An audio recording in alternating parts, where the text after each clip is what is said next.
Good afternoon, I'm Chris Sinachkate. Welcome to APTN National News. Another setback for the embattled and leaderless Métis National Council. The MNC announcing via a press release this morning that an annual general meeting and an election for a new president is once again on hold. The announcement comes after members of the Métis Nation British Columbia walked out of a meeting on Wednesday. The 41-year-old organization has been without a leader since October 1st, when Cassidy Caron's term came to an end. Right before her term ended, Métis Nation Saskatchewan withdrew from the MNC. That left just Métis Nation of Ontario, Métis Nation British Columbia, and the Métis Nation of Alberta. During a meeting in Edmonton on Wednesday, MNBC walked out over concerns with MNC's current governance structure. MNBC says it will not take part in an AGA or a vote for a new president. MNBC will decide whether to leave MNC altogether in late November. MNC, MNO, and MNA did not respond to requests for interviews. Just one day before the Federation of Sovereign Indigenous Nations election, the Saskatoon Tribal Council held a press conference to raise questions about spending discrepancies within the organization. The James Smith Cree Nation also expressed concerns over funds they say they never received. APTN's Rachel May has more. This is about transparency. This is about accountability to the people, the grassroots people of the First Nations people, but also to the non-Indigenous people, because this is Canada's money that's supposed to be here for people, and we need to be accountable and transparent for it. In March, Indigenous Services Canada ordered a forensic audit of FSIN spending from April 1, 2019 to present. These audits can be used to gather evidence for possible legal proceedings. Yesterday, Saskatoon Tribal Chief Mark Arcand presented a 153-page internal FSIN audit that ended on March 31, 2023. He claimed that the 74 chiefs in the Assembly never received this document before making important financial decisions. APTN has not been able to obtain copies of this audit, and Chief Arcand would not share it when asked. What we get is the annual report, which does not have all the information. Now, FSIN will tell you this audit was passed by the Chiefs in Assembly, and yes, it has been. However, I guarantee you, if the Chiefs had this proper documentation, they would have asked the same questions I'm revealing today in regards to this. Arcand stated that FSIN is a $50 million organization with $14 million in deferred revenue, payments received for undelivered services. Another issue was a $2 million cash lease. Arcand mentioned FSIN lacked the home source revenue to make that payment. Chief Kirby Constant of James Smith Cree Nation also weighed in. He presented documents showing that during the COVID-19 pandemic, ISC sent $5.5 million for personal protective equipment for their members on and off reserve to the FSIN. Chief Constant and his band never got that money. Instead, FSIN sent them to an account in Ontario that never provided James Smith Cree Nation with the necessary pandemic supplies. I sent emails to Bobby Cameron, chief of FSIN at the time, asking them for what was going on. All I was told, FSIN flowed $5.5 million to this numbered account in Ontario. Chief Constant discovered something else. I finally got the documents last week where it said $6.5 million was transferred from ISC to FSIN, not $5.5 million. Chief Constant says there's no clarity on where that other $1 million went. This news came out just 2 days before the FSIN election on October 31st in Saskatoon. Incumbent FSIN Chief Bobby Cameron has not commented. Rachel May, APTN National News, Saskatoon. And Rachel May will bring us an update on the FSIN election in our evening newscast.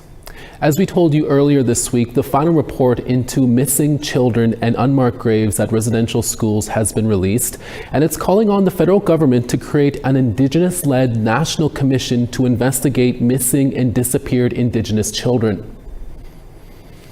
Youth have been at the center of my work, and I ask that we always ensure their voices are heard and listened to. I've tried to Canada's special interlocutor Kimberly Murray released her final report in Quebec on Tuesday during a gathering with survivors and experts from across the country. An estimated 6,000 Indigenous children died when they were forced to attend residential schools, but experts say that number could be much higher. The report also calls on Canada to refer itself to the International Criminal Court for investigation.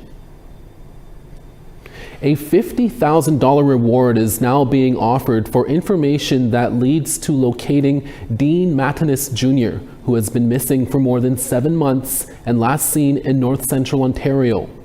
On Monday, March 18th, 27-year-old Dean Matinis Jr. of Constant Lake First Nation was last seen at around 9:30 a.m. walking near the bush line along Highway 11. The last time someone saw him, he was about 6 kilometers west from Constant Lake First Nation, and the OPP believed he was trying to hitchhike towards Thunder Bay.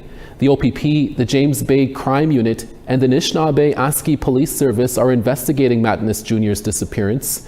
He is 5'10" with an athletic build, black hair, brown eyes, a thin mustache, and slight sideburns. The OPP said he was last seen wearing a camouflage or beige jacket, blue jeans, brown boots, and possibly had a black Under Armour brand tote bag or brown backpack. Anyone with information is asked to contact the OPP, RCMP, or Crime Stoppers at 1-800-222-TIPS. A Conservative candidate who sparked controversy on the eve of the October 19th election in British Columbia did not win her Vancouver Island riding after a recount. Dr. Marina Sapochnikov made several racist remarks against Indigenous people, including calling them savages, in an interview with a university student earlier this month.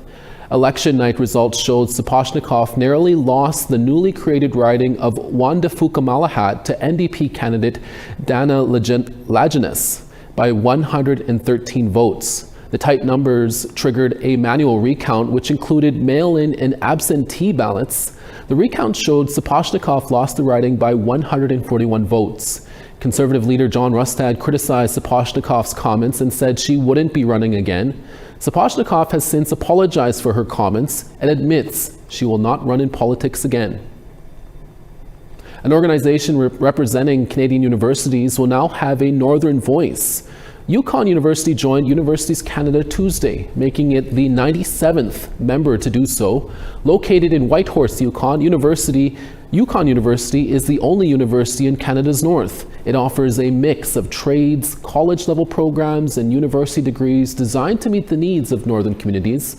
President and Vice Chancellor Leslie Brown says their membership allows the university to offer students nationally accredited credentials and degree programs.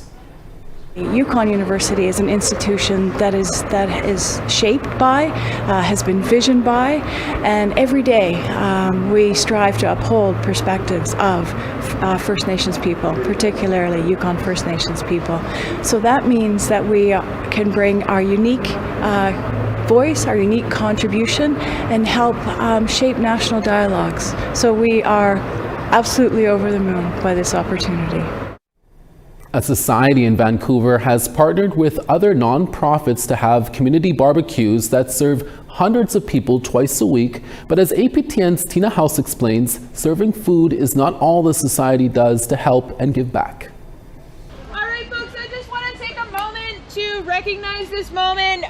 We are about to serve our 500,000th meal. That's 500,000 meals we've served since we started. This is our 500,000th meal about to be served, and I just want to take a moment to celebrate that, and if you want to celebrate it with us. So, yeah! And Yvette Redcrow is the 500,000th recipient today. Thank you. It's an essential service for everyone. Thank you. The Heart Tattoo Society started serving these community barbecues during COVID. And now, 3 years later, they are still here and growing.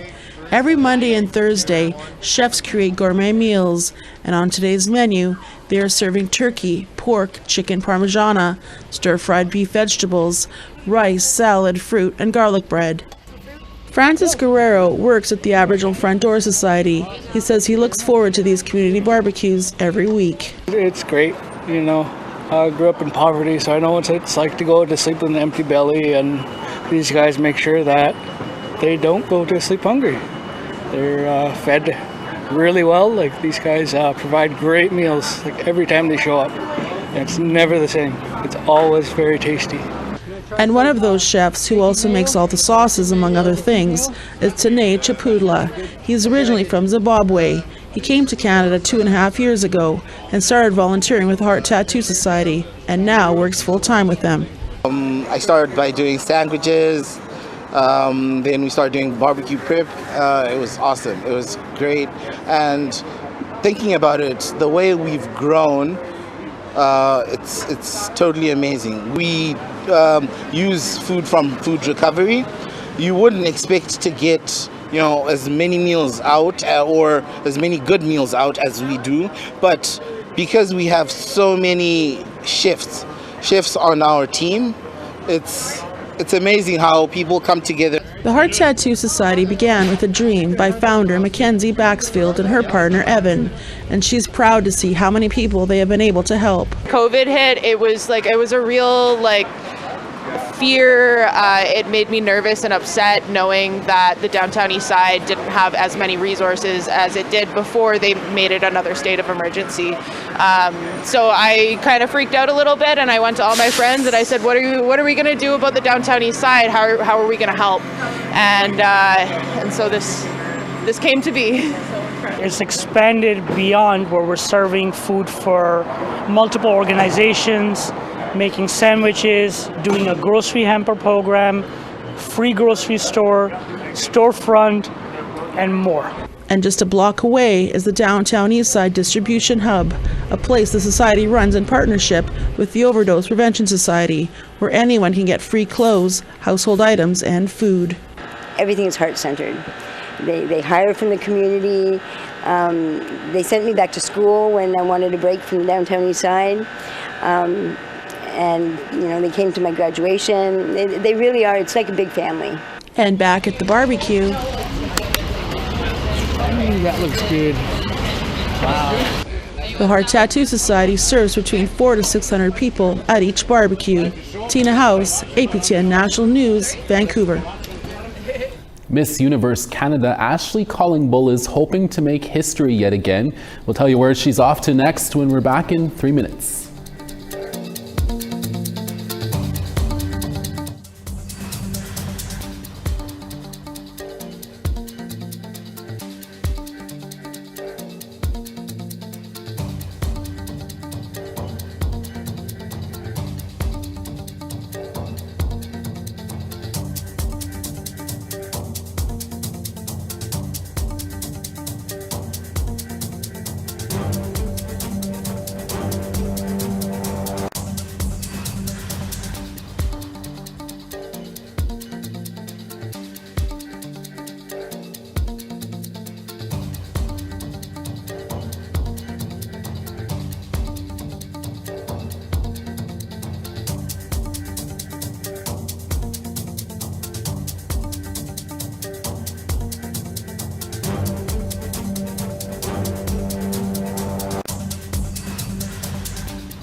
Welcome back. We now go back to Vancouver, where elders and youth are learning the fine art of making Halloween treats. Once again, here's Tina House with this spooky report. I think this is a great opportunity now to reset and make sure that the discrimination stops against First Nations children all over Canada, that it never happens again all over Canada, and that we ensure that every penny goes to maximum value for children and families. Compensation when... Apologies for that. That was the wrong story. We'll try to bring that story back a little later in the show. Ashley Collingbull is the first Indigenous woman to win Miss Universe Canada earlier this year and Mrs. Universe in 2015. She hopes to make history again this November. These pictures were taken at the Vancouver International Airport on Tuesday, just before Collingbull flew down to Mexico City, where she will be competing in the Miss Universe competition. Collingbull, who is from the Enoch Cree Nation in Alberta, said she is honored to be the first Indigenous woman to represent Canada and says she can't wait to proudly share the beauty of her Indigenous culture with everyone in Mexico. The 73rd Miss Universe competition will start on November 16th with contestants from 130 countries. We now want to tell you about this week's web poll question. Over on our website, we ask, do you think it's important for Canada's Governor General to be fluent in both English and French? Your answers are yes, somewhat, no, or unsure. Have your say at www.aptnnews.ca. Fraser Needham joins us now from Ottawa to tell us what's coming up tonight on Nation to Nation. Coming up tonight on Nation to Nation, Mark Jahant has been covering Native American politics for more than 5 decades. We'll talk to him about the upcoming U.S. election. Indigenous stakeholders continue to discuss what should happen next in long-term reform of the First Nations child welfare system. We'll talk to the president of the First Nations Child and Family Caring Society about that. And earlier this week, the special interlocutor on missing children, unmarked graves and burial sites released her final report. We'll talk to Roberta Hill of the Survivors Secretariat about that. All this ahead tonight on Nation to Nation.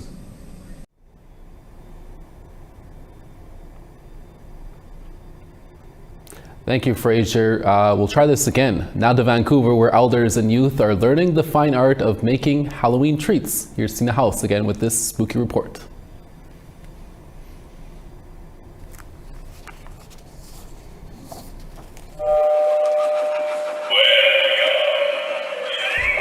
Halloween is in full swing, with thousands of kids getting ready to hit the streets, dressed in costumes, and yards filled with ghouls, ghosts, and scary clowns to greet them. Today I made sure that everybody was comfortable with making candied apples.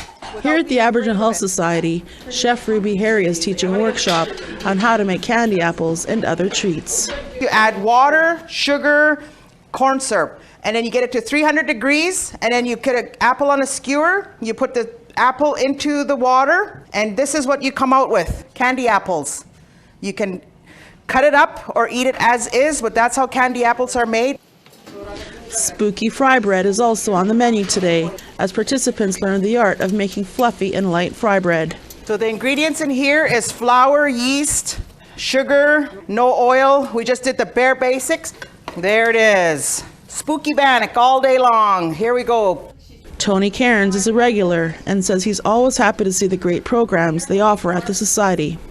They're feeding people, and they're making candy apples, and they're good people. Chef Ruby Harry says she's so excited to be teaching these skills to everyone of all ages.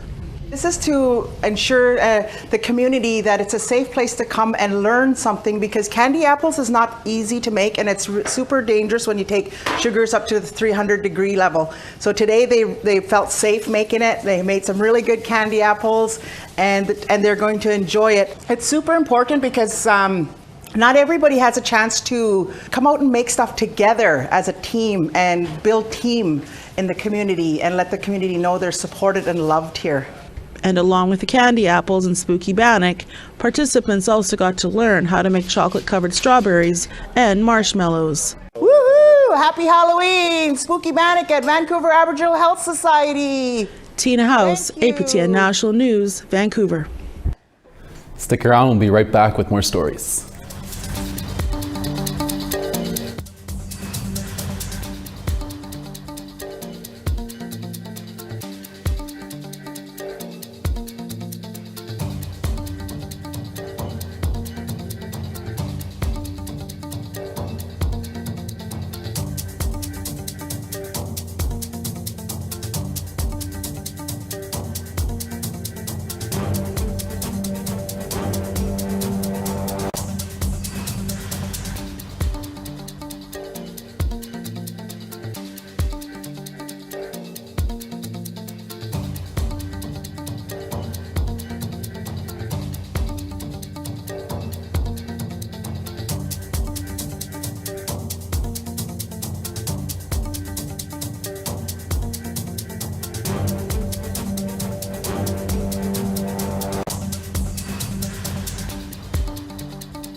Welcome back. Earlier this week, we told you the story of 100 members from the Saddle Lake Cree Nation who traveled to the Alberta legislature to ask for a meeting with the Governor General of Canada. They say the federal government is not honoring the treaties and want the Governor General to step in and help. Saddle Lake Cree Nation Chief Jason Whiskey Jack and other Indigenous leaders were given some time to speak to her. We recently spoke with Chief Whiskey Jack and Councillor Pauline Hunter from Saddle Lake Cree Nation to tell us more about that meeting. Chief Whiskey Jack and Councillor Pauline Hunter, thank you so much for talking to us today. My first question is, why did you choose to talk to the Governor General, Mary Simon, instead of the Ministers of Indigenous Services and Crown Indigenous Relations? I think the reason why we wanted to talk to the Governor General is because we wanted to make our treaty stance nice and clear. We didn't sign any treaties with any organizations like AFN or the government of Canada. So we basically wanted to make that statement loud and clear. Yourself and many of your band members traveled 2 hours to come to the Alberta legislature to talk with the Governor General. Were you able to have that one-on-one conversation with her? Yes, I had my one-on-one conversation with her for a half hour yesterday, and it was actually a really good meeting. You know, what the message we wanted to give to the Governor General was taken well, and basically I think in the near future we're going to be moving forward with some of the issues that we need to deal with our treaties. Are you able to speak to those issues? What issues did you discuss with her? Some of the current bills and legislation that's been passed, those are some of the issues that we're actually dealing with, and you know, we want to be heard. I think the reminder to Canada is that when we signed treaties, we honored our treaties, and now we're given that option for them to honor their part of the treaties, to honor us Indian people. Councillor Pauline Hunter, do you feel like it was a productive meeting on your end? Yes, I actually do. And I'm very proud of our nation for coming together to stand in unity and to represent and to show that we all are very concerned and we care about our children, our families, our future, those yet unborn.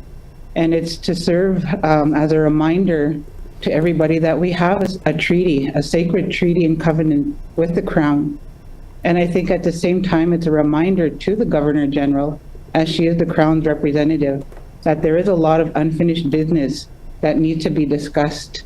And we want our treaty funding and our relationship to be direct with the Crown. And we want a meeting with the King, with the Crown as well. And there's going to be, you know, I think in terms of moving forward, the expectation is we're going to be commemorating 150 years coming up in 2026. We want to rekindle that relationship.